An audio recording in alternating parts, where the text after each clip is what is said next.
Peggy 16. Iron Harvest is an alternative take on the history of the 1920s. Taking inspiration from this time of industrial change, Iron Harvest's fictional states and characters find themselves in the aftermath of the Great War. Huge diesel-fueled machines, invented to serve humanity, have only lifted warfare to another level, and mankind has had to realize that the war that was supposed to end all wars has ended nothing. Polania is an agricultural state, far from being a military superpower. It found itself invaded by the massive military forces of its neighbors, Saxony and Rusviet.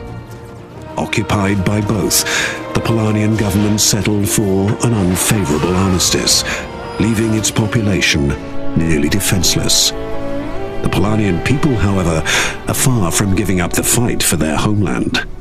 On the brink of defeat, a growing resistance was just waiting for the right hero to lead them to victory.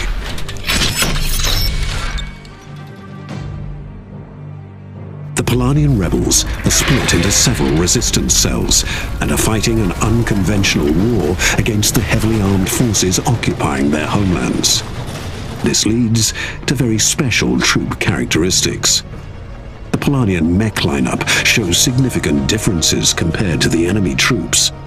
Having neither the technology to equip them with superior weaponry nor the necessary resources to give them heavy armor, the Polanian troops specialize in speed when entering the battlefield.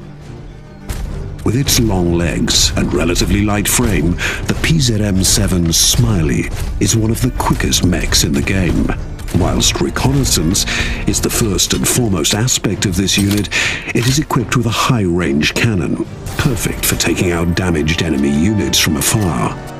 If the Smiley finds himself in the undesirable situation of close combat, the engineers have equipped him with one last resort: a huge bayonet.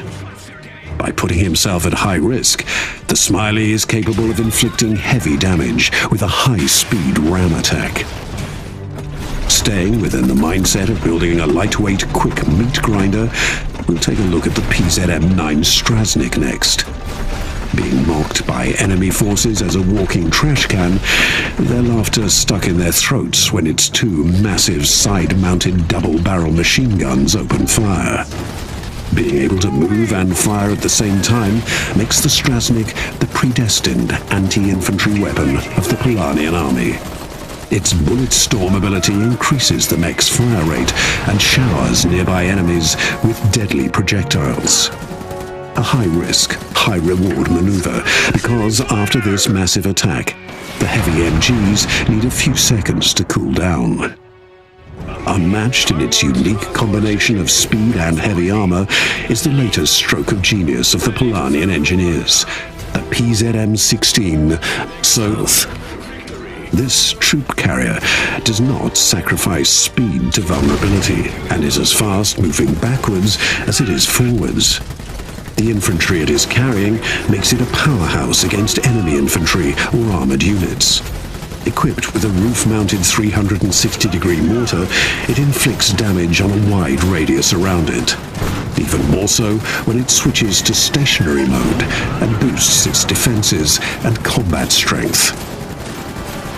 But sometimes it's not the heavy-stomping, devastating, raw power of a war machine that's the right man for the job. They call her the Polanian Joan of Arc, Anna, a young Polanian freedom fighter. On the battlefield, she can be both scalpel and broadsword.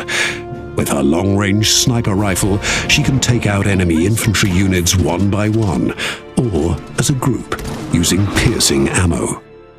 If the enemy soldiers get too close, her pet bear Wojtek will rip them apart. The situation is bad, and is about to get even worse for the Polanian people. The Polanian resistance is fighting a more and more hopeless fight. Their only hope is peace.